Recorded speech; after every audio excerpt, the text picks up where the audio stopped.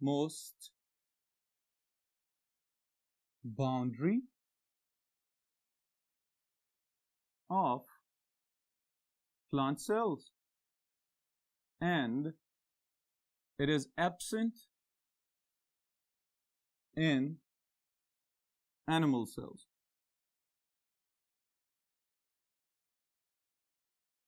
This is the easiest or simple definition of the cell wall.